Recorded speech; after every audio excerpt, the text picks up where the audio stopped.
नमस्कार, बहुत स्वागत है आपका विशेष में। मैं हूँ राजश्री आपके साथ और आज विशेष में हम बात करेंगे सियासत की और धर्म की। सिया राम मैं सब जग जानी, करहूँ प्रणाम जोरी जुगबानी। हिंदू धर्म की यही खूबसूरती है, यही सुंदरता है जो कि ये कहता है कि कण कण में ईश्वर का वास है और उसे कर्मकांड से नहीं बल्कि भक्ति से पाया जा सकता है। भक्ति के भी 9 भेद बताए गए, यानी नवधा भक्ति से भी ईश्वर को पाया जा सकता है। पहली भक्ति संत सेवा, दूसरी भक्ति प्रेम भावना का प्रचार प्रसार, तीसरी गुरु सेवा, चौथी संकीर्तन, पांचवा मंत्र जाप, छठी जो है वो इंद्रिय निग्रह, सातवीं सब में भगवान राम के दर्शन यानी कण कण में राम यानी सिया राम मैं सब जग जानी, जो मैंने शुरू में ही कहा। आठवीं सपने हूं नहीं देखई पर दोषा, यानी कि दूसरे में कोई दोष नहीं देखना, सबको एक समान पुण्यात्मा समझना। और नवा प्रकार की जो भक्ति है वो है नवम सरल सब संछीना, मम भरोसे ही हर्ष न दीना, यानी कि समभाव से रहना, सभी के लिए बराबर भावना रखना, किसी के लिए कुछ न ज्यादा किसी से छीनने की भावना रखना, नहीं किसी को कोई भी दुख पहुंचाने की बात सोचना। तुलसीदास का मानना था कि इनमें से किसी भी एक रास्ते से भक्ति करने से ईश्वर की प्राप्ति हो सकती है और सद्गति मिल सकती है। लेकिन अब कर्मकांड, पाखंड और वितंडावाद, दूसरे धर्मों से द्वेष ही हिंदू धर्म का रूपक बन गया है। तमाम वेद, शास्त्र, उपनिषद अब जैसे झूठे साबित हो रहे हैं, जिस तरह से हिंदू धर्म का राजनीतिकरण हुआ है उसको देखते हुए, और शायद इसके पहले कभी भी हिंदू धर्म को इतना ज्यादा राजनीति के रूप में इसका दुरुपयोग नहीं किया गया है। धर्म विरुद्ध कार्यों को ही अब धर्म बताया जाता है। उन्हीं तुलसीदास की लिखी हुई हनुमान चालीसा को पर धर्म घृणा पैदा करने के लिए प्रयोग किया जा रहा है, जिसने कण कण में राम देखा था। भक्ति शब्द को ही अब कलुषित कर दिया गया है, उसकी परिभाषा ही बदलने की कोशिश शुरू हो गई है। हनुमान चालीसा को भी राजनीतिक तौर पर इस्तेमाल किया जा रहा है। तो आज हम विशेष में इसी पर खास बात करने वाले हैं, सियासत की चालीसा।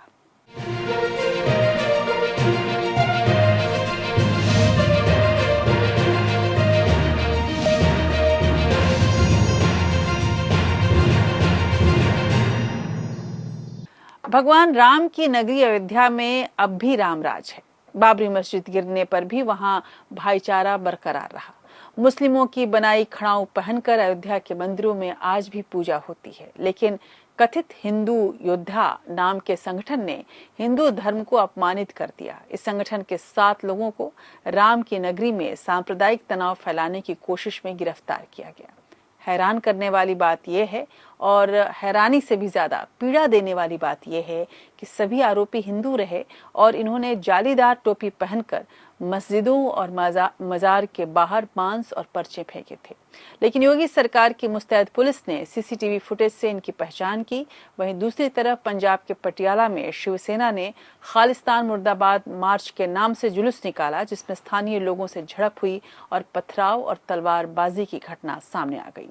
शिवसेना ने आयोजक को पार्टी से निकाल दिया है, लेकिन अब कथित हिंदू संगठनों ने शहर में बंद का ऐलान करके तनाव को और बढ़ा दिया है। यानी कि धर्म कोई भी हो, उसके पीछे छुपे हुए काले चेहरे जो धर्म के नाम पे राजनीति कर अपनी रोटी सेकना चाहते हैं, वो इस वक्त इसी काम में व्यस्त हैं।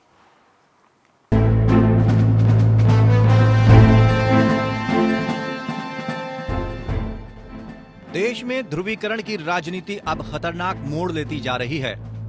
अयोध्या में ईद के मौके पर सांप्रदायिक सद्भाव बिगाड़ने की बड़ी साजिश का भांडाफोड़ हुआ है। ये पूरी वारदात सीसीटीवी कैमरे में कैद हो गई।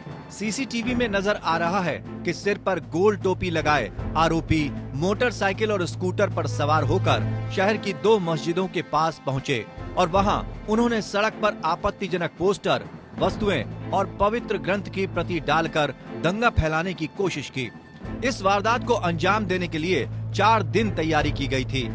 पुलिस ने हिंदू योद्धा नाम के एक संगठन के 7 सदस्यों को गिरफ्तार कर आईपीसी की धाराओं के तहत मुकदमा दर्ज कर लिया है। कुछ लोगों ने एक साजिश की और उसके तहत 3 लोगों ने मस्जिद के सामने 26/27 की रात में आपत्तिजनक चीजें डाली और ये बहुत अच्छी बात रही कि पुलिस की तत्परता से और लोगों के सहयोग से, जन सहयोग से उन चीज़ों को वहाँ से हटा दिया गया और इसको लेकर के जिस साजिश के तहत जिस प्रक्रिया की अपेक्षा थी वो नहीं हुई। ये घटना तात शाह जामा मस्जिद, मस्जिद घोसियाना, कश्मीरी मोहल्ले की मस्जिद और शहर थाना क्षेत्र के पास के इलाकों में गुलाब शाह बाबा के नाम से मशहूर मजार में हुई। पुलिस के मुताबिक साजिश में 11 लोग शामिल थे, जिनमें से 4 फरार हैं। गिरफ्तार 7 लोगों की पहचान महेश कुमार मिश्र, प्रत्युष श्रीवास्तव, नितिन कुमार, ज्ञानचंद सिंधी, दीपक कुमार गौड़, ब्रजेश पांडे, शत्रुघ्न प्रजापति और विमल पांडे के रूप में हुई। यूपी पुलिस की इस बात को लेकर तारीफ की जा रही है कि उसने कपड़ों की बजाय वारदात की पड़ताल के जरिए आरोपियों की पहचान की। वहीं विपक्ष भी हिंदुत्व की राजनीति को लेकर बीजेपी पर हमलावर हो गया है कि अगर ये एक मुसलमान होता तो इसको किसी न किसी संगठन से जोड़ा जाता। अगर ये कोई मुसलमान होता, अगर उसके हाथ में चाकू होता, फिर भी यही मीडिया के लोग चिल्लाते कि ये कोई संगठन से जुड़े हुए उग्रवादी हैं। अब मेरी शासन प्रशासन से ये मांग है कि जो उत्तर प्रदेश को आग लगाने के लिए प्रयास किए हैं, इनके घर पे बुलडोजर बाबा का कब पहुंचेगा। दरअसल अयोध्या निवासियों ने हाल ही में सांप्रदायिक सद्भाव वाले राम राज की मिसाल पेश की थी। यहाँ गांधी चौक में राम जानकी मंदिर और सुन्नी जामा मस्जिद आसपास हैं। ऐसे में आपसी सहमति से स्थानीय लोगों ने दोनों धर्म स्थलों से लाउड स्पीकर उतार लिए थे। वहीं ध्रुवीकरण की सियासत पंजाब में और भी खतरनाक मोड़ लेती दिखाई दे रही है। वहां पटियाला में शिवसेना के जुलूस के दौरान पथराव हुआ और तलवारें लहराई गईं। बताया जा रहा है कि खालिस्तान मुर्दाबाद के नारे के बाद शिवसेना और स्थानीय लोगों के बीच टकराव शुरू हो गया। कि इत्थे प्यार है जिहड़ा ਉਹਨੂੰ ਇਸੇ ਤਰੀਕੇ ਦੇ ਨਾਲ ਬਰਕਰਾਰ ਰੱਖੋ। ਇੱਥੇ ਕਿਸੇ ਵੀ ਧਿਰ ਨੂੰ ਜਿਹੜਾ ਹੈਗਾ ਆਪਦੇ ਏਜੰਡੇ ਦੇ ਵਿੱਚ ਸਕਸੈਸਫੁਲ ਨਾ ਕਿ ਉਹ ਸਾਡੇ ਜਿਹੜੇ ਐਸਐਚਓ ਤ੍ਰਿਪੜੀ ਨੇ ਉਹ ਜਿਸ ਤਰ੍ਹਾਂ ਕਿਸੇ ਦੇ ਹੱਥ ਤਲਵਾਰ ਵਗੈਰਾ ਸੀਗੀ ਉਹ ਹੱਥ ਤੋਂ ਗਏ ਨੇ। ਅਸੀਂ ਤਾਂ ਜੀ ਸਾਰੇ ਸਾਡੇ ਭਰਾ ਨੇ ਇਸ ਤਰ੍ਹਾਂ ਸਮਝਾ ਰਹੇ ਹਾਂ ਕਿ ਇਹਨਾਂ ਚੀਜ਼ਾਂ ਤੋਂ ਬਚ ਕੇ ਜਿਹੜਾ ਹੈਗਾ ਗਲਤ ਰਸਤੇ ਤੇ ਨਾ ਪੋ ਤੇ ਸਮਝੋ ਤੁਸੀਂ ਸਾਡੇ ਭਰਾ ਹੋ, ਤੁਸੀਂ ਘਰੇ ਸ਼ਾਂਤ। इससे पहले खालिस्तानी आतंकवादी गुरवंत सिंह पन्नू ने 29 अप्रैल को सूबे की सभी सरकारी इमारतों पर खालिस्तानी झंडा लगाने का ऐलान किया था और वीडियो भेजने वालों को $1 लाख के इनाम की घोषणा की थी। सिख फॉर जस्टिस के प्रमुख पन्नू के भारत आने पर सरकार ने रोक लगा रखी है। बीजेपी ने इसके लिए पंजाब की आम आदमी पार्टी की सरकार को आड़े हाथों लिया है। बीजेपी का आरोप है कि पिछले 15 दिनों से पटियाला में माहौल में तनाव है, उसके बावजूद सरकार ने कोई कदम नहीं उठाया। कुल मिलाकर बांटो और राज करो की सियासत के नए नए रूप सामने आ रहे हैं। एक बार फिर बांटो और राज करो की सियासत से अलगाववाद की आग सुलगने लगी है। ऐसे में सवाल ये उठ रहा है कि देश की भोली और मासूम जनता को एक दूसरे से लड़ने के लिए आखिर कब तक उकसाया जाएगा, कब तक महंगाई और बेरोजगारी के मुद्दों से भटकाया जाएगा। Bureau report, APN। योगी सरकार राम राज्य के मूल्यों की रक्षा के लिए तत्पर जान पड़ती रही है और पहले भी ये काम योगी सरकार करती आई है और योगी आदित्यनाथ ने ये घोषणा ही कर दिया था कि राम काज किए बिना मैं चैन नहीं लूंगा। लिहाजा हिंदू धर्म के मुखौटे में छिपे आपराधिक चेहरों की पहचान शायद इसीलिए हो पाई। इस तरह के महापाप की सजा कुंभीपाक नरक ही है। भगवान राम की नगरी से दुनिया को राम राज्य का संदेश दिया जाता है। वहाँ हिंसा, सांप्रदायिक और खासकर सांप्रदायिक हिंसा भड़काने की जो राजनीति की गई, इससे घटिया राजनीति कुछ और नहीं हो सकती। ये सांप्रदायिक हिंसा हमें कहाँ ले जा रही है, उसका रूप पटियाला में भी देखने को मिल रहा है। खालिस्तान को लेकर उन्माद की झलक देखने को जिस तरह से मिली है, वो अब डराने लगी है। चाहे हिंदू राष्ट्र बनाने की बात करने वाले हों या अलग खालिस्तान की मांग करने वाले, देश की एकता, अखंडता, संप्रभुता और संविधान की रक्षा सर्वोपरि होती है और इनकी ये मंशा इन सब के विरुद्ध है। ऐसे में अखंड भारत का सपना देखना अपने आप को धोखा देने जैसा लगने लगा है। राम राज्य को तुलसी ने बहुत अच्छे से परिभाषित किया है। उन्होंने लिखा है कि दैविक भौतिक तापा राम राज नहीं काहू व्यापा, यानी कि किस राम राज्य में किसी को दैहिक दैविक भौतिक किसी तरह का कोई कष्ट नहीं रहेगा। सब नर करहीं परस्पर प्रीति, चलहीं स्वधर्म निरत श्रुति नीति। लेकिन उन्हीं तुलसीदास की रची हनुमान चालीसा को परस्पर घृणा प्रसार के लिए इस्तेमाल किया जा रहा है। महाराष्ट्र में तो हनुमान चालीसा सियासी हथियार बन गया है। एक निर्दलीय सांसद नवनीत राणा और उनके पति ने मुख्यमंत्री उद्धव ठाकरे के निवास के सामने बैठकर हनुमान चालीसा पढ़ने का ऐलान किया, जिसके बाद उन्हें गिरफ्तार करके जेल भेज दिया गया। लेकिन हनुमान चालीसा पर सियासत अब भी बदस्तूर जारी है।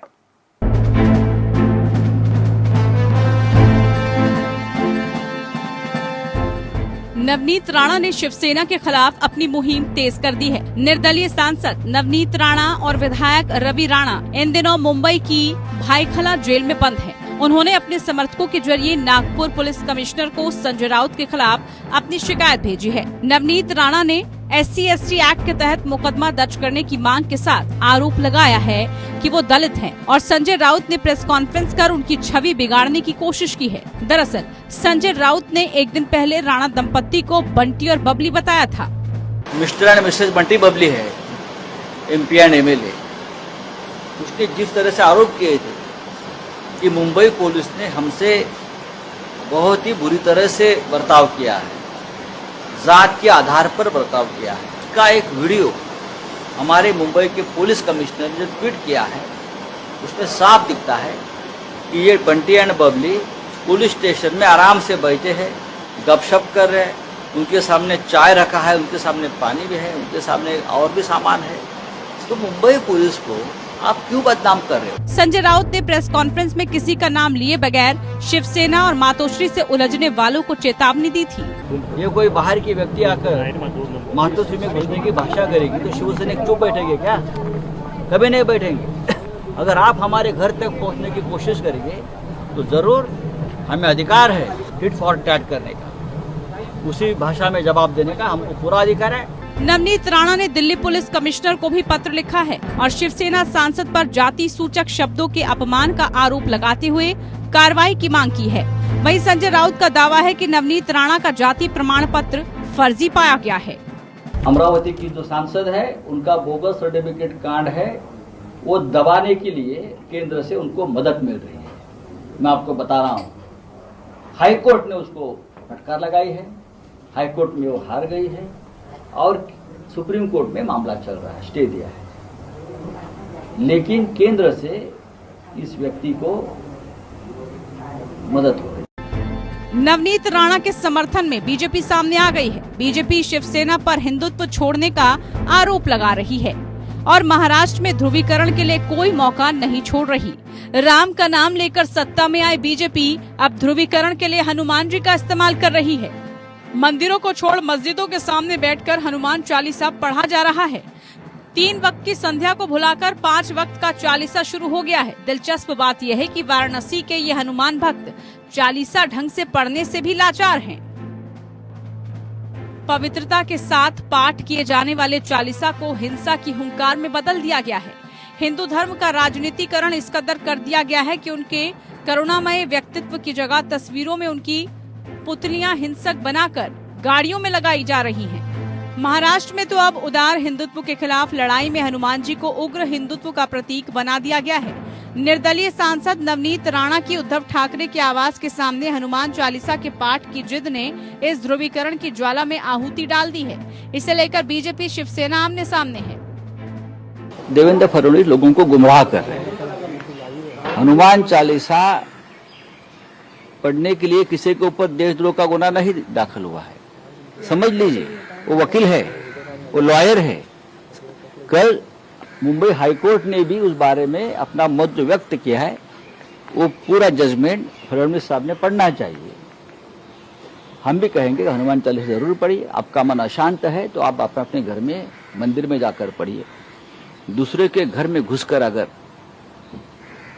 आप माहौल खराब करोगे हनुमान चालीसा के नाम पर, तो आपके ऊपर गुनाह दाखिल होगा। हनुमान चालीसा महाराष्ट्र में नहीं बोली जाएगी तो क्या पाकिस्तान में बोली जाएगी? इतना हनुमान चालीसा से इनको नफरत क्यों है? राजद्रोह का, देशद्रोह का, सिडिशन का आरोप उनके ऊपर लगाया जाता है।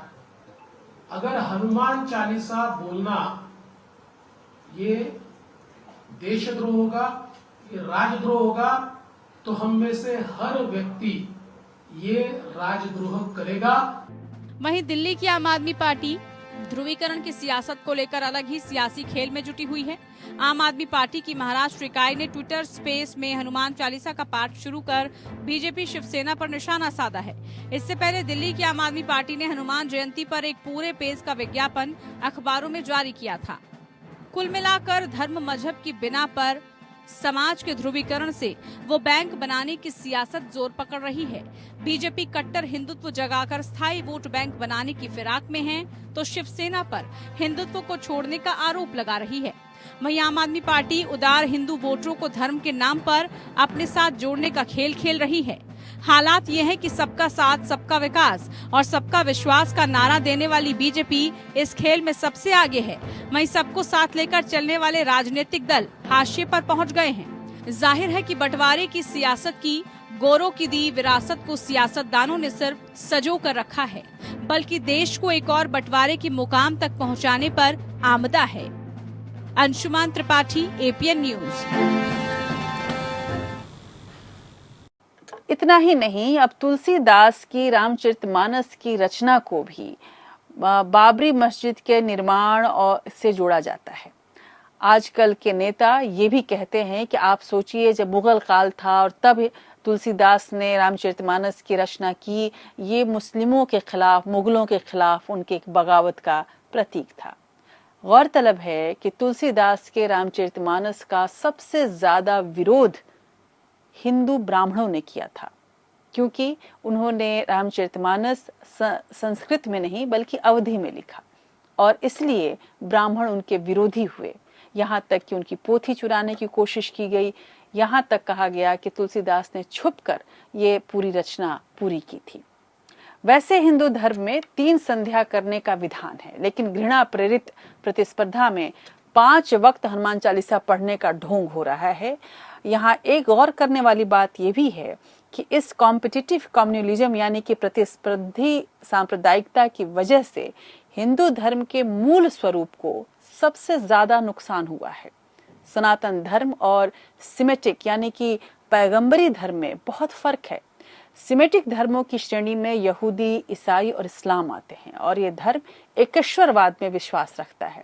इनमें एक पैगंबर, एक धर्म ग्रंथ की परंपरा है, जबकि सनातन धर्म में एको अहम बहुश्यामः यानी अद्वैत है तो द्वैत भी है, नाना प्रकार के मतांतर हैं, शैव हैं, शाक्त हैं, वैष्णव हैं, बौद्ध हैं, जैन हैं, सिख हैं और इसके अलावा भी कई उपसंप्रदाय भी हैं। बहुत से पंथ हैं जो कि सनातन धारा का हिस्सा रहे हैं। तमाम दर्शन हैं जो कि सनातन परंपरा को अलग अलग तरीके से परिभाषित करते रहे हैं।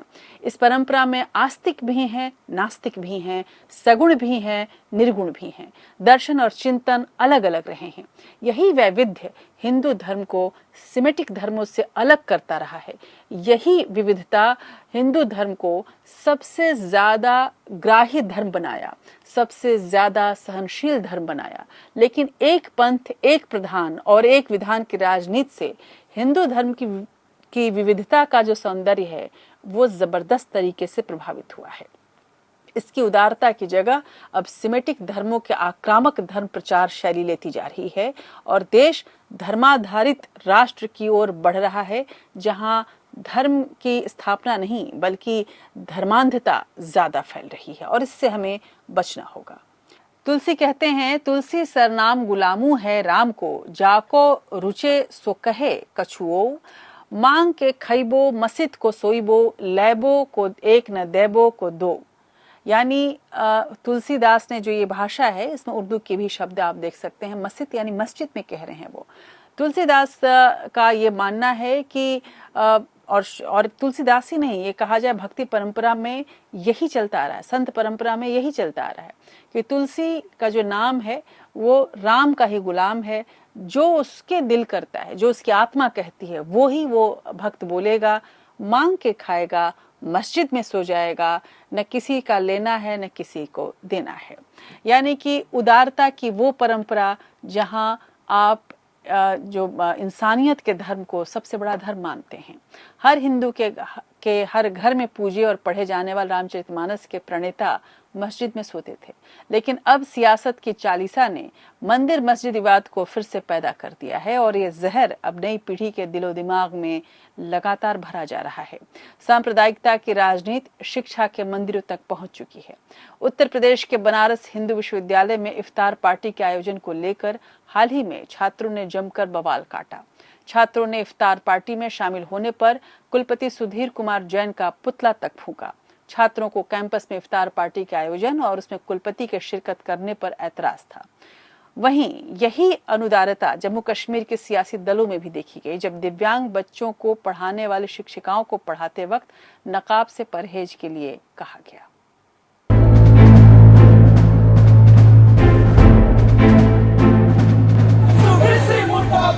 भारतीय ज्ञान परंपरा का केंद्र रहे बनारस विश्वविद्यालय का मिजाज अब बदल गया है। ये छात्र अपने कुलपति सुधीर कुमार जैन का पुतला फूंक रहे हैं। इन्हें इस बात पर नाराजगी है कि रोजा इफ्तार की पार्टी में कुलपति और विश्वविद्यालय प्रशासन के लोग क्यों शामिल हुए।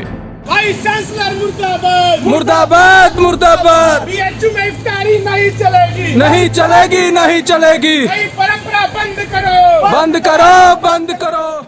जो विश्वविद्यालय विश्व की ज्ञान परंपराओं पर संवाद और अध्ययन के लिए दुनिया भर में जाना जाता है, वो अब हिंदू कट्टरता के केंद्र में तब्दील होता जा रहा है।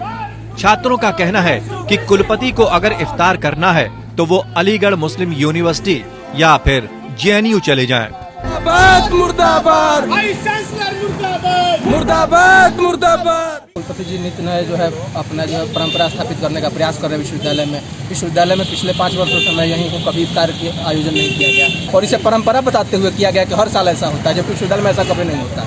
ये बहुत कुत्सित प्रयास है विश्वविद्यालय प्रशासन का कि इसको जो है एक गलत रंग देकर मजहबी रंग देने का प्रयास किया जा रहा है। बहुत गंदा प्रयास विश्वविद्यालय प्रशासन द्वारा यह तुष्टिकरण की कार्रवाई है। जहां एक तरफ देश में वर्तमान समय में समान नागरिक संहिता की बात हो रही है, वहीं पे काशी हिंदू विश्वविद्यालय जैसे विश्वविद्यालय में सामान्य परंपरा से हट करके, जो यहाँ की परंपरा रही है वहाँ से हट करके और बीएचयू में बाकायदा अकादमिक रूप से इफ्तार पार्टी का आयोजन किया जाना, ये कहीं न कहीं एक निंदनीय है और हम लोग इसका पूर्ण रूप से विरोध करते हैं। वहीं विश्वविद्यालय प्रशासन का कहना है कि इफ्तार की परंपरा कोरोना काल के वक्त से बंद कर दी गई थी, लिहाजा अब इसे शुरू किया जा रहा है। ये दुर्भाग्यपूर्ण है कि हमारे देश में जो लोकतांत्रिक वह है, दीवालों में इस तरह के किसी जाति विशेष धर्म विशेष के प्रति इस तरह से लिखा जाता है।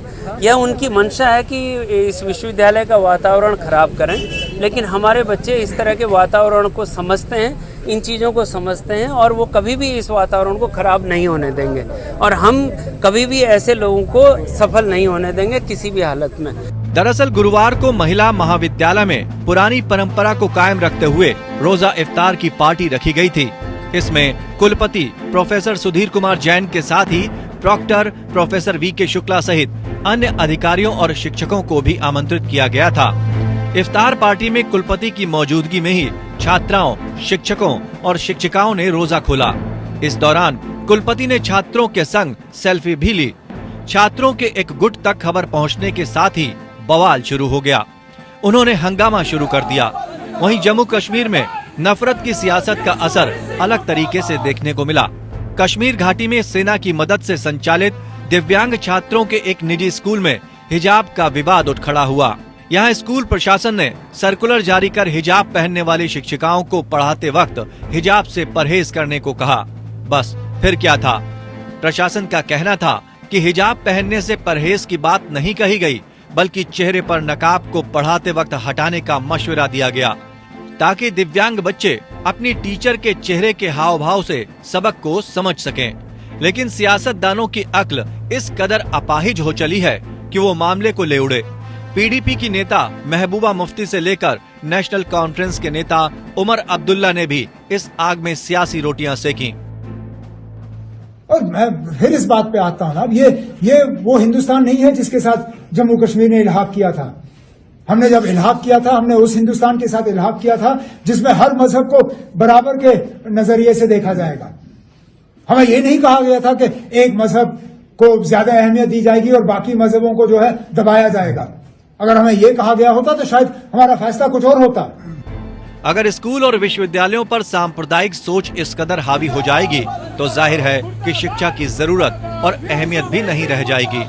दिलचस्प बात यह है कि सांप्रदायिक सोच वाले नेताओं के बच्चे विदेशों की बड़ी बड़ी यूनिवर्सिटी में पढ़ रहे हैं और वहीं बस रहे हैं।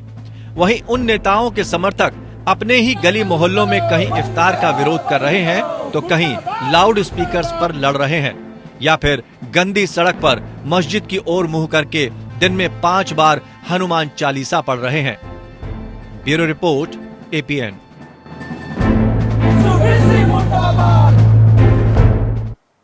तुलसीदास का एक दोहा और यहाँ याद आता है मुझे। तुलसी मीठे बचन ते सुख उपजत चहुओर, बसीकरण एक मंत्र है परिहरू बचन कठोर। मीठे बोल की वजह से अब पर धर्म के विरुद्ध भड़काऊ नारेबाजी ने ले ली है। दरअसल जब बैर ही धर्म हो जाए तो धर्मों में बैर होना तो स्वाभाविक ही है। अपने अंदर झांकने के बजाय सांप्रदायिकता दूसरे धर्मों की बुराई तलाशती रहती है। बताया जाता है कि हिंदू खतरे में है, जबकि दिलचस्प बात यह है कि सैकड़ों साल विदेशी आक्रांताओं और मुस्लिम शासकों के होते हुए भी आज देश में हिंदू बहुसंख्यक हैं। ऐसे में धर्म की आड़ में बहुसंख्यकवाद लाने की राजनीति की जो कोशिश है वो लोकतंत्र के लिए सबसे बड़ा खतरा है और इस खतरे को पहचानना बहुत जरूरी है। तुलसीदास के हनुमान चालीसा पर ही ये सारा विवाद मचा है। इसके पहले तुलसी के राम को लेकर हमने राजनीति की एक अलग हवा को देखा है, इसीलिए बार बार तुलसीदास याद आते हैं। तुलसीदास का ये कहना भी कि दया धर्म का मूल है, पाप मूल अभिमान, तुलसी दया न छोड़िए जब तक घट में प्राण। लेकिन सच्चाई ये है कि दया तो छोड़िए, पर पीड़न को ही हिंदू धर्म का अब विशेष मार्ग माना जाने लगा है और ये कहा जाता है कि हिंदू धर्म कायरता का नहीं बल्कि वीरता का धर्म है। और वीरता कैसे दिखाई जाती है? कानून व्यवस्था, न्यायपालिका और संविधान को दरकिनार कर चुनावी राज्यों में बुलडोजर को मुस्लिम विरोध का जरिया बनाकर। अवैध अतिक्रमण के लिए बुलडोजर का प्रयोग पहले से भी होता रहा है, लेकिन सवाल बुलडोजर चलाने के समय और धर्म विशेष को निशाना बनाने को लेकर उठ रहा है। हैरानी की बात यह है कि प्रधानमंत्री नरेंद्र मोदी बार बार दोहराते हैं कि सबका साथ, सबका विकास, सबका विश्वास की बात करनी जरूरी है, लेकिन कई राज्य सरकारों और राजनीतिक दल ने बुलडोजरों को अपने प्रदेश में चुनाव से पहले हिंदू ध्रुवीकरण का ऐसा जरिया बनाया जिसके मंत्र पर चढ़कर और मंत्र जिसका जाप करके वो सत्ता तक पहुंच सके।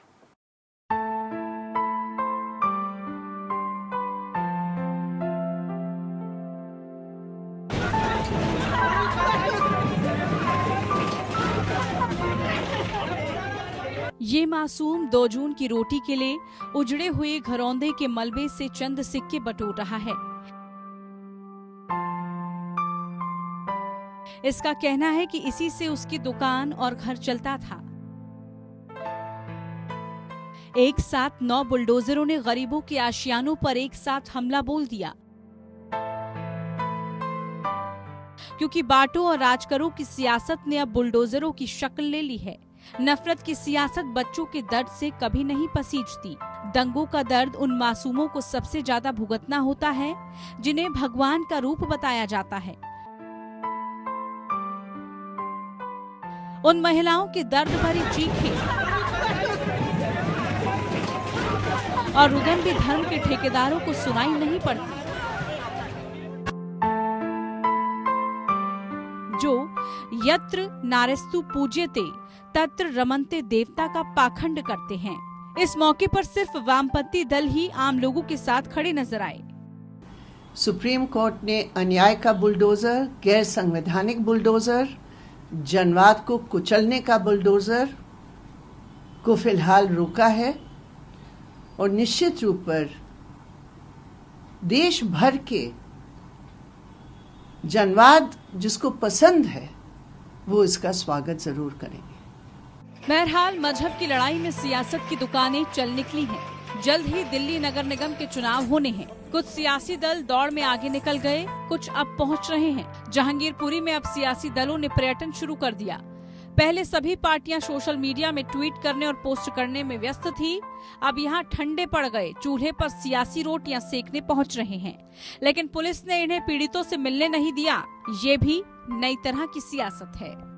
We were stopped by the police, but police has been cooperative so far, and we would like to meet victims as many victims as possible. We also police has cooperated to us at least so far, and we just want to meet the victims if they allow us to meet the victims, and we have come here to tell the victims that the Congress party is with them. पश्चिम बंगाल की मुख्यमंत्री ममता बनर्जी ने भी यहां तृणमूल कांग्रेस का प्रतिनिधि मंडल भेजा है। अवैध अतिक्रमण के नाम पर जहांगीरपुरी में हुई कार्रवाई को लेकर सवाल उठ रहे हैं। स्थानीय लोगों का कहना है कि सुप्रीम कोर्ट का आदेश पहले ही आ गया था, लेकिन मस्जिद का गेट गिराने के बाद मंदिर के पास पहुंचने पर बुलडोजर नतमस्तक हो गए। बुलडोजर मजबूत सरकार और सख्त प्रशासन के शुभांकर बन गए। सच तो ये है कि डेमोक्रेसी भी बुलडोक्रेसी में तब्दील हो चली है। उत्तर प्रदेश चुनाव से शुरू हुई बुलडोजर राजनीति चुनावी राज्यों का तीर्थाटन कर रही है। समाजवादी पार्टी के नेता अखिलेश यादव ने योगी आदित्यनाथ को बुलडोजर बाबा की उपाधि दी, तो मध्य प्रदेश के शिवराज सिंह चौहान भी बुलडोजर मामा बन गए। गुंडे और बदमाश ये ना समझ ले कि कांग्रेस और कमलनाथ की सरकार ये मामा का राज है, गड़बड़ करी तो छोड़ूंगा नहीं। मामा का बुलडोजर चला है, अब रुकेगा नहीं जब तक बदमाशों को दफन नहीं कर देगा। खरकौन में चले बुलडोजर ने सियासत की राह साफ कर दी। इंदौर के पिगडम्बर में 2 गुटों के विवाद में एक युवक की मौत के बाद 7 आरोपियों के घर पर बुलडोजर चलाकर उनके घरों को जमींदोज कर दिया। देर रात आरोपियों की पहचान हुई और सुबह 7 बजे से कार्रवाई शुरू हो गई। फिर तो रीवा में भी बुलडोजर चला और सीमा पार कर गुजरात पहुंच गया। यहाँ भी रामनवमी के दिन खंभात में सांप्रदायिक हिंसा हुई थी। यहाँ भी धर्म की सियासत का कहर गरीब बस्तियों पर टूटा। यहाँ से बुलडोजर दिल्ली नगर निगम चुनाव में हिस्सा लेने राजधानी पहुँच गया और जहांगीरपुरी में आरोपियों की संपत्ति के नाम पर गरीब बस्तियों पर कहर ढाया गया। मुसलमानों की संपत्ति पर बुलडोजर चलाने के जवाब में पीड़ितों को रोहिंग्या और बांग्लादेशी घुसपैठी बताया जा रहा है। जो लोग मुद्दा बुलडोजर बना रहे हैं वो इस बात को इग्नोर करने की कोशिश कर रहे हैं, इस बात पे भ्रम पैदा करने की कोशिश कर रहे हैं कि कार्रवाई बलवे और बलवाइयों को रोकने की है। अब दिक्कत ये हो गई कि कुछ लोगों की आदत हो गई है कि सेकुलरिज्म का चोला और कम्युनलिज्म का झोला लेकर के कैसे भ्रम पैदा करो, कैसे भय का माहौल पैदा करो। इसलिए मैं उनको भी यही सलाह दूंगा कि भैया प्रवोक करना प्रायोरिटी नहीं होनी चाहिए, पीस प्रायोरिटी होनी चाहिए। जहांगीरपुरी में किस तरह से भाजपा के नेताओं ने और भाजपा के कार्यकर्ताओं ने हिंसा करी, दंगे करवाए, तो आज देश भर में लोग भारतीय जनता पार्टी की गुंडागर्दी से, भारतीय जनता पार्टी की हिंसा से, भारतीय जनता पार्टी की लफंगई से परेशान है। सवाल ये उठ रहा है कि अगर बुलडोजर ही न्याय है और सरकार आरोपियों को बुलडोजर के जरिए दंडित करने में सक्षम है, तो फिर कोर्ट कचहरी, अदालत, सुनवाई और न्याय व्यवस्था के क्या मायने हैं? संसद, संविधान और न्यायपालिका को दरकिनार करके ये कौन सा नया भारत बनाया जा रहा है? चुनी हुई सरकारें संविधान से नहीं बुलडोजर से चलाई जाती हैं। अब प्रजातंत्र को बुलडोजर के नीचे हर रोज रौंदा जा रहा है। अब संविधान जो है उसके परकच्चे बुलडोजर की चेन के नीचे उड़ाए जा रहे हैं। अब कानून का शासन बुलडोजर का शासन में बदल दिया गया है। अब उत्तराखंड के खटीमा में भी दर्जन भर गांव को घर हटाने और फसल काटकर जगह खाली करने के नोटिस मिले हैं। यहां से राज्य के मुख्यमंत्री पुष्कर सिंह धामी चुनाव हार गए थे, तो बिहार में भी अवैध कब्जे वाली संपत्तियों की पहचान शुरू हो गई है। यहां भी एक बुलडोजर मंत्री खासी शोहरत पा रही हैं। अतिक्रमणवाद केस संख्या दर्ज हो चुका है। स्पेशल ड्राइव चला करके उनको बुलडोजर से, मैंने पहले भी जवाब दिया, और निश्चित रूप से अप्रैल महीने में, क्योंकि अप्रैल, मई, जून बाढ़ और बरसात का समय नहीं होता है, उस समय गरीब लोग कहता है या कोई लोग कहता है कि हम कहां जाएं, स्पेशल तरीके से उसको चला करके पूरे बिहार का अतिक्रमण हम खाली कराने जा रहे हैं और हर एक जिला को 10-10 लाख रुपए का आवंटन भी किया है। चीन जो है हमारे देश में क्षेत्र के अंदर घुस करके, हमारे देश की सीमा के अंदर घुस करके 2 गांव जो है वो बसा लेता है। उस पर कोई कार्रवाई नहीं की जाती है। लेकिन जहां धर्म जात देख करके वहीं बुलडोजर जो है ये लोग चलाने का काम करते हैं। बहरहाल धार्मिक उन्मादियों के हथियारबंद जुलूस, भड़काऊ गाने और नारेबाजी, फिर उस पर पथराव के बाद बुलडोजर चलाने की सियासत एक राजनीतिक रणनीति बन चुकी है, जो 2024 तक देश में सियासी अलाव जलाए रखेगी। कुल मिलाकर भाईचारे की बात करने वाले लोग और राजनीतिक दल हाशिए पर पहुंचाने की साजिश है और हिंदू मुस्लिम सांप्रदायिकता नूरा कुश्ती लड़कर सियासी महफिल लूटने की फिराक में है। Anshuman Tripathi, APN news. वैसे हिंदू धर्म न्यायप्रिय माना गया है। हिंदू और हिंदू धर्म के अनुयायी हमेशा न्याय के पथ पर चलने पर विश्वास रखते हैं। राम दरबार न्यायशीलता और लोकहित का प्रतीक है। इसीलिए तुलसीदास ने कहा कि जासु राज प्रिय राजा दुखारी, सो निरप अवसी नरक अधिकारी। लेकिन राजनीति ने हिंदू धर्म का चरित्र ही बदलना शुरू कर दिया है। सहिष्णुता के लिए पहचाना जाने वाला हिंदू धर्म अब ऐसे ठेकेदारों के हाथ में है जो जरा सी बात पर उत्तेजित हो जाते हैं और आस्था से जोड़कर देखने लगते हैं। अभिव्यक्ति की स्वतंत्रता पर धार्मिक आस्था भारी पड़ रही है। इसी आस्था की आड़ में अधिनायकवाद पनपने का खतरा भी बढ़ जा रहा है। एक छोटा सा ब्रेक लेंगे, लेकिन ब्रेक के पहले हम आपको ये जरूर बता दें कि हम ये नहीं कह रहे कि हिंदुओं पर जुल्म नहीं होता आया है। हिंदुओं पर भी कई बार आक्रांताओं ने, इतिहास साक्षी रहा है कि तरह तरह के जुल्म किए हैं, लेकिन उसका जवाब आखिर क्या हो ये समझना जरूरी है। किस तरह से जवाब दिया जाए ये जानना भी जरूरी है। खुद तुलसीदास के मन में अरबी फारसी शब्दों को लेकर कोई पूर्वाग्रह नहीं था। ये जो धर्म और सियासत के घालमेल ने लड़ाई जो पैदा की है, उसमें भाषा को भी अछूता नहीं रखा गया है। इसलिए ये बात याद दिलाना बहुत जरूरी है। तुलसी ने लिखा था कि गई बहोरी गरीब निवाजू, सरल सबल साहिब रघुराजू। लेकिन बांटो और राज करो की सियासत में अब भाषा का मुद्दा भी जुड़ गया है। तुलसीदास का उदाहरण मैं बार बार इसलिए दे रही हूँ कि यदि कबीर का उदाहरण यहाँ दिया जाए तो सभी कहेंगे कि वो तो फकीर थे, वो सूफी थे। हालांकि कबीर भी राम के ही गुण गाते रहे, लेकिन आज की तारीख में शायद कबीर होते तो वो भी सियासी नेताओं के हत्थे चढ़ गए होते। बहरहाल भाषा की बात हो रही है।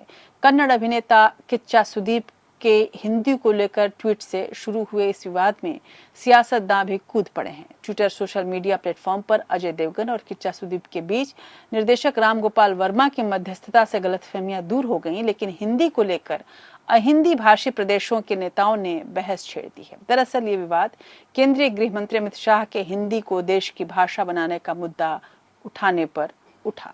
इसके बाद कांग्रेस समेत कई विपक्षी दल इस बयान का विरोध कर रहे हैं।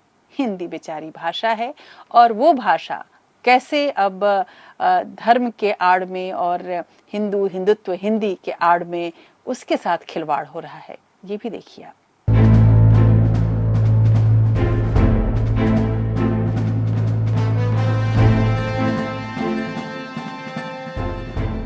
आमतौर पर फिल्मी सितारों के लाइफस्टाइल को लेकर मीडिया में खबरें बनती है, लेकिन अब उनकी सोच और समझ को लेकर भी खबरें बनने लगी है। सलमान खान की फिल्म दबंग में खलनायक की भूमिका निभाने वाले कन्नड़ अभिनेता किच्चा सुदीप ने ट्वीट कर लिखा है कि हिंदी हमारी राष्ट्रभाषा नहीं है। ये बहस कन्नड़ फिल्म की कामयाबी की बात को लेकर शुरू हुई थी, लेकिन अजय देवगन ने इस पर ऐतराज जताया, जिसके बाद ये हिंदी बनाम क्षेत्रीय भाषा की लड़ाई में तब्दील हो गई। राम गोपाल वर्मा समेत कई उत्तर और दक्षिण भारत की फिल्मी हस्तियां भी इस विवाद में कूद पड़ी। हालांकि किच्चा सुदीप और अजय देवगन के बीच गलतफहमियां दूर हो गई, लेकिन सियासत को नया मसाला मिल गया। गैर हिंदी भाषी प्रदेशों के कई नेता इस विवाद में कूद पड़े। कर्नाटक के मुख्यमंत्री S.A. बोम्बई और कांग्रेस नेता सिद्धारमैया ने भी हिंदी को राष्ट्रभाषा कहे जाने पर ऐतराज जताया। सिद्धारमैया ने कहा कि देश की भाषाई विविधता की सराहना करना हर भारतीय की जिम्मेदारी है। प्रत्येक भाषा का अपना समृद्ध इतिहास होता है, जिस पर लोगों को गर्व होता है। ಲ್ಯಾಂಗ್ವೇಜ್ ಅಂತಂದ್ರೆ ಮಾತೃಭಾಷೆಗಳಿಗೆ ಮಹತ್ವ ಇದೆ, ಅದೇ ಸಾರ್ವಭೌಮ. ಅದೇ ವಿಚಾರವನ್ನ ಸುನೀಲ್ ಅವರು ಹೇಳಿದ್ದಾರೆ, ಸುದೀಪ್ ಅವರು ಹೇಳಿದ್ದಾರೆ. कांग्रेस नेता DK शिव कुमार ने ट्वीट कर कहा कि इस देश में 19,500 मातृभाषाएं बोली जाती हैं और हर भाषा में भारत के लिए एक सा प्यार होता है। अनेकता में एकता के हैशटैग से सोशल मीडिया में चल रही इस बातचीत में JDS नेता HD कुमारस्वामी भी कूद पड़े और किच्चा सुदीप का समर्थन किया। वहीं कर्नाटक चुनाव से पहले उठे इस विवाद पर कर्नाटक बीजेपी को भी एहतियात बरतने को मजबूर होना पड़ा। खुद मुख्यमंत्री बसवराज बोम्मई ने कहा कि एक क्षेत्रीय भाषा सबसे महत्वपूर्ण है क्योंकि एक राज्य भाषाई आधार पर बनता है। सुदीप ने जो कहा उसे सभी को समझना और सम्मान करना चाहिए। We have clearly said that teaching, not only we, all experts have clearly said teaching in the mother tongue enhance the knowledge of the child, because the mother tongue or local language which will be heard by a child. We need to love our language and at the same time respect other languages. So don't hate. So we need to live in coexistence. Hindi is nothing but a link language. If you, instead of using English, promote Hindi as a link language is the essence, that's all. But we are here to promote the local language, our identity. हालांकि हिंदी को लेकर विवाद केंद्रीय गृह मंत्री अमित शाह के बयान से शुरू हुआ था। उन्होंने हाल ही में कहा कि हिंदी को स्थानीय भाषाओं के नहीं बल्कि अंग्रेजी के विकल्प के रूप में स्वीकार किया जाना चाहिए। शाह ने संसदीय राजभाषा समिति की 37वीं बैठक की अध्यक्षता करते हुए कहा था कि प्रधानमंत्री नरेंद्र मोदी ने निर्णय लिया है कि सरकार चलाने का माध्यम राजभाषा है और ये निश्चित तौर पर हिंदी के महत्व को बढ़ाएगा। इसे लेकर राजनीतिक हलकों में विवाद खड़ा हो गया। मैं आज मन से पूरे देश के नागरिकों को कहना चाहता हूं कि आत्मनिर्भर शब्द सिर्फ उत्पादन के लिए नहीं है, वाणिज्यिक व्यवस्थाओं के लिए नहीं है। आत्मनिर्भर भाषाओं के बारे में भी हमने होना है, तभी जाकर आत्मनिर्भर भारत की कल्पना संभव। अप्रत्यक्ष तौर पर अमित शाह ने हिंदी को राष्ट्रभाषा बनाने की बात कही, जबकि संविधान में हिंदी को राजभाषा का दर्जा दिया गया है और बहुभाषी हिंदी में गैर हिंदी प्रदेशों के राजनीतिक दलों ने इसे हिंदी थोपने की सियासी साजिश बताया, तो कांग्रेस ने इसे महंगाई और बेरोजगारी के मुद्दे से भटकाने का षड्यंत्र कहा। वहीं पश्चिम बंगाल की मुख्यमंत्री ममता बनर्जी ने कहा है कि इस मुद्दे को राजनीतिक दलों की बैठक में उठाया जाएगा। केंद्र टाकाটা পাচ্ছে কোথা থেকে? তুলে নিয়ে যাচ্ছে তো সব এখান থেকে 75% ট্যাক্স, আমাদের দেয় 25%। আমরা বলেছিলাম তোমরা 50-50 নাও, তাহলে আমাদেরটা আমরাই করে নিতে পারবো। তুমি নেবে 75% ট্যাক্স আর সবকিছু রাজ্যের ঘাড়ে চাপাবে, এটা তো হয় না। गैर हिंदी भाषी क्षेत्रों के क्षेत्रीय दलों को हिंदुत्व के साथ हिंदी का मुद्दा उठाने के पीछे बीजेपी की सोची समझी साजिश नजर आ रही है। इसीलिए हिंदी हिंदुस्तान के एजेंडे के तहत गैर हिंदी भाषी प्रदेशों को सामाजिक, राजनीतिक, आर्थिक और सांस्कृतिक तौर पर अलग थलग करने की साजिश माना जा रहा है। साथ ही हिंदी का भाषा विवाद उठाकर हिंदू ध्रुवीकरण को तेज करने की भी योजना बनाई जा रही है। वहीं 2026 में होने वाले परिसीमन के बाद दक्षिण भारत का करीब 2% और पूर्वोत्तर भारत का 1% से ज्यादा प्रतिनिधित्व कम हो जाएगा। जनसंख्या के आधार पर होने वाले इस परिसीमन से उत्तर भारत का प्रतिनिधित्व 1.6% बढ़कर 29.4% हो जाएगा। ऐसे में अभी से ही भाषा के आधार पर भी बांटो और राज करो की सियासत की नई सिरे से बुनियाद डाली जा रही है। अंशुमान त्रिपाठी, APN। तो अगर वर्ण व्यवस्था को छोड़ दिया जाए तो सनातन धर्म का वास्तविक स्वरूप अपने आप में लोकतांत्रिक रहा है। विभिन्न भाषाइयों, धार्मिक विश्वासों, परंपराओं, रहन सहन, जीवन पद्धतियों के लिए स्वीकार भाव हमेशा रहा है। हिंदू धर्म की आत्मा आध्यात्मिक रही है, लेकिन राजनीति अब इसे खंड खंड करने में लगी है और आत्मा गौलोक गमन के लिए उद्धत है। ऐसे में दूषित राजनीति से इस धर्म की रक्षा जरूरी है, इसमें कोई शक नहीं। तो इसलिए हिंदुओं का जगना जरूरी है। हिंदू जागो, अपने धर्म की रक्षा करो, पर उस धर्म की रक्षा करो जो कि वास्तविक है, जो कि आपका अपना वाकई एक पहचान के रूप में आपसे जुड़ा हुआ है। रहित लागी तजई जो देही संतत संत प्रससही तेही, यानी जो परहित के लिए अपने प्राणों का त्याग कर देता है उस संत की ही सराहना होती है। लेकिन अब संत भी बदल गए हैं। धर्म संसदों में घृणा प्रचार पर अदालत को रोक लगानी पड़ रही है। ये तथाकथित संत धर्म के नाम पर हमें वो विष पिलाते हैं जो हमें ईश्वर से जोड़ता नहीं बल्कि इंसानों से भी दूर कर देता है। राजनीति अब धर्म बन गई है तो धर्म के नाम पर राजनीति होने लगी है।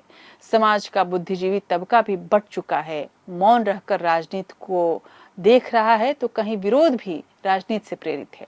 चुनाव जीतने के लिए फूल प्रसाद बेचने वालों पर अत्याचार ये सोचकर किया जा रहा है कि इससे हिंदू धर्म के लोग प्रसन्न होंगे और चुनावी राज्यों में जीत हासिल होगी। आइए डालते हैं एक नजर इन चुनावी राज्यों पर और वहां हो रही धर्म की सियासत पर।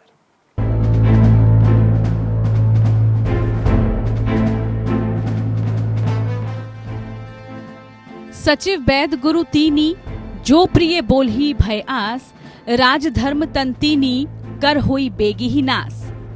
यानी मंत्री, वैद्य और गुरु ये तीन यदि अप्रसन्नता के भय या लाभ की आशा से हित की बात ना कहकर मीठा बोलते हैं और ठकुर सुहाती कहते हैं तो धीरे धीरे राज्य, शरीर और धर्म इन तीनों का शीघ्र ही नाश हो जाता है। देश में चल रही घृणा की लहर का विरोध करने पर 197 बड़ी हस्तियों ने प्रधानमंत्री नरेंद्र मोदी के समर्थन में एक खुला पत्र लिखा है। इस पत्र में कहा गया है कि नफरत के माहौल की बात करने वाले पीएम मोदी के खिलाफ राजनीतिक अभियान चला रहे हैं। इस पत्र को लिखने वालों में देश के 8 सेवानिवृत्त न्यायाधीश, 97 सेवानिवृत्त नौकरशाह और 92 सेवानिवृत्त सशस्त्र बलों के अधिकारी शामिल हैं। दरअसल ये पत्र 108 पूर्व नौकरशाहों के पीएम मोदी को लिखे पत्र के जवाब में सामने आया है, जिसमें कहा गया था कि हम देश में नफरत से भरी तबाही का उन्माद देख रहे हैं, जहां बलि की वेदी पर न केवल मुस्लिम और अन्य अल्पसंख्यक समुदायों के सदस्य हैं बल्कि संविधान भी है। पीएम मोदी को जरूरी कदम उठाने की इस अपील के खिलाफ दूसरे नौकरशाहों का पलटवार बताता है कि ध्रुवीकरण लोक से निकलकर तंत्र तक पहुंच गया है, जबकि धर्म संसदों में मुस्लिम विरोधी भाषणों को लेकर सुप्रीम कोर्ट को राज्य सरकारों को लगातार फटकार लगानी पड़ रही है। अपने अंतिम प्राण के क्षण तक इस देश को हिंदू राष्ट्र बनाने के लिए दिल्ली की धर्म संसद में मुस्लिम विरोधी हिंसा भड़काने वाले भाषणों को लेकर भी सर्वोच्च अदालत ने सरकार के हलफनामे पर हैरानी जताई, जिसमें कहा गया था कि धर्म संसद में सिर्फ हिंदू हितों की बात हुई। वहीं यूपी में एक कथित संत बजरंग मुनि खुलेआम मुस्लिम महिलाओं को बलात्कार की धमकी देने के आरोप में गिरफ्तार हुआ, फिर जमानत पर रिहा हो गया। इन घटनाओं के बावजूद पीएम मोदी से दखल की अपील के विरोध में इन हस्तियों का पत्र देश में लोकतंत्र की हालत की गंभीरता जाहिर करता है। बुलडोजरों के पक्षपाती इस्तेमाल की वजह से मोदी सरकार की छवि विदेशों तक में मुस्लिम विरोध बन रही है। यहाँ तक कि हाल ही में दौरे पर आए ब्रिटिश प्रधानमंत्री के बुलडोजर बनाने वाली इकाई के उद्घाटन पर ब्रिटेन की संसद में ही सवाल उठ रहे हैं। We know that during the Prime Minister's visit he was photographed leaning out of a digger in a JCB factory, and just days before the BJP used JCB diggers to bulldoze Muslim shops and homes and the gate of a mosque in New Delhi. Local governments in a number of other Indian states have also carried out similar demolitions. So I ask again, did the Prime Minister raise this with Modi? If not, why not? And does the Minister accept that the Prime Minister's visit to India has helped to legitimise the actions of Modi's far-right government? हालात ये है कि चुनावी राज्य राजस्थान में जिस नगर निकाय board के आदेश से 300 साल पुराना मंदिर बुलडोजर से ध्वस्त किया गया, उस बोर्ड पर बीजेपी का कब्जा है, लेकिन कौवा कान ले गया की तरह अफवाह फैलाई गई और कांग्रेस सरकार को जिम्मेदार ठहरा दिया गया। तमाम हिंदू संगठन राजस्थान में हिंदू ध्रुवीकरण के लिए पहुंच गए। झूठ इतनी जोर से बोला गया कि सच नक्कार खाने में तूती की आवाज बनकर रह गया, क्योंकि राजस्थान में अगले साल चुनाव हैं। वहीं खरगोन में मुस्लिमों से सामान नहीं खरीदने का ऐलान किया जा रहा है। धार्मिक आयोजनों में बंटवारे और नफरत की बातें की जा रही हैं, क्योंकि मध्य प्रदेश में अगले साल चुनाव है।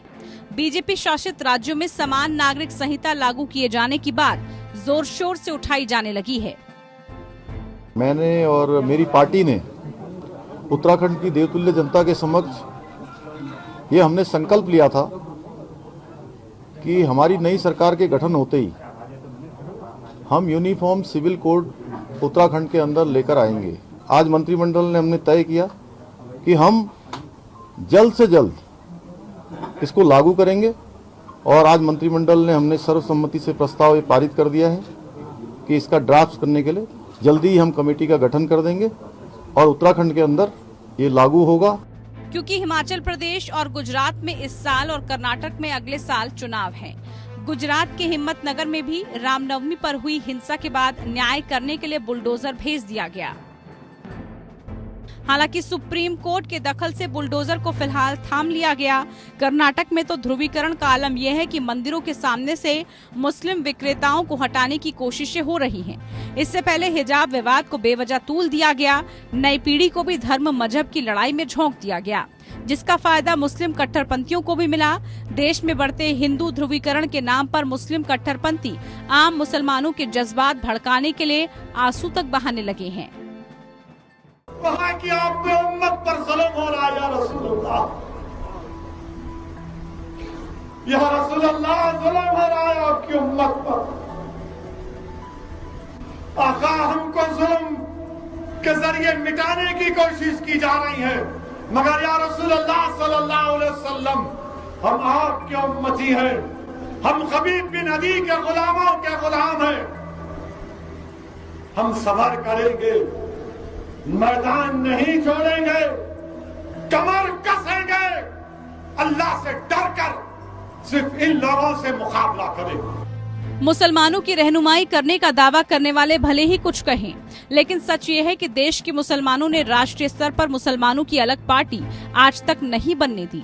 लेकिन अब दोनों सांप्रदायिकता राष्ट्रीय स्तर पर सांप्रदायिकता का सियासी मैदान बनाने पर आतुर हैं और इसके लिए हिंदू धर्म की आस्था के प्रतीक हनुमान चालीसा का इस्तेमाल हथियार के रूप में किया जा रहा है। Anshuman Tripathi, APN news.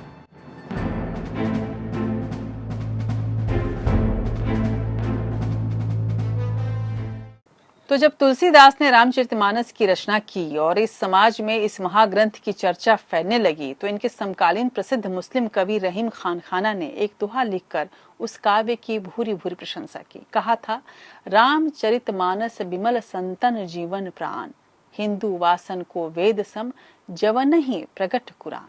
दरअसल प्रेम ही सबसे बड़ा धर्म है। इसी वजह से रामचरितमानस को अरबी, फारसी समेत विश्व की बहुत सी भाषाओं में अनुदित किया गया।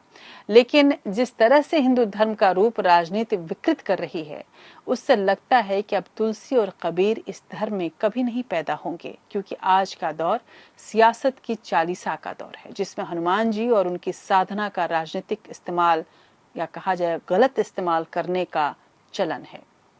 जो ढंग से हनुमान चालीसा पढ़ भी नहीं पाते होंगे, जो हनुमान के चरित्र को समझ भी नहीं पाते होंगे, वो अपनी केवल राजनीति को साधने के लिए कैसे बजरंग बली का जो दुरुपयोग है वो कर रहे हैं, ये देखने में हम सभी देख रहे हैं और ये देखने में आ भी रहा है। लेकिन यही लोग भूल जाते हैं कि हनुमान चालीसा की एक पंक्ति ये भी है कि भूत पिशाच निकट नहीं आवे, महावीर जब नाम सुनावे। वाकई महावीर यदि जग गए और इनके कुकर्मों को वो देख लिया उन्होंने, तो इन्हें वो सजा भी मिल सकती है जिसकी उम्मीद वो जनता से नहीं करते। बहरहाल हम ये उम्मीद करते हैं कि हिंदू जगकर अपने धर्म की रक्षा के लिए उतना ही सजग रहेगा जितना कि उसको होना चाहिए, लेकिन उस धर्म के लिए जो उसका वास्तविक धर्म है, यानी कि सहनशीलता, यानी भक्ति का मार्ग, यानी ईश्वर से एक रूपता, यानी कि इंसान से प्यार। तो अपनी नई पीढ़ी को हम ऐसे ही हिंदू धर्म का पाठ देंगे, इस उम्मीद में आज विशेष में इतना ही। नमस्कार।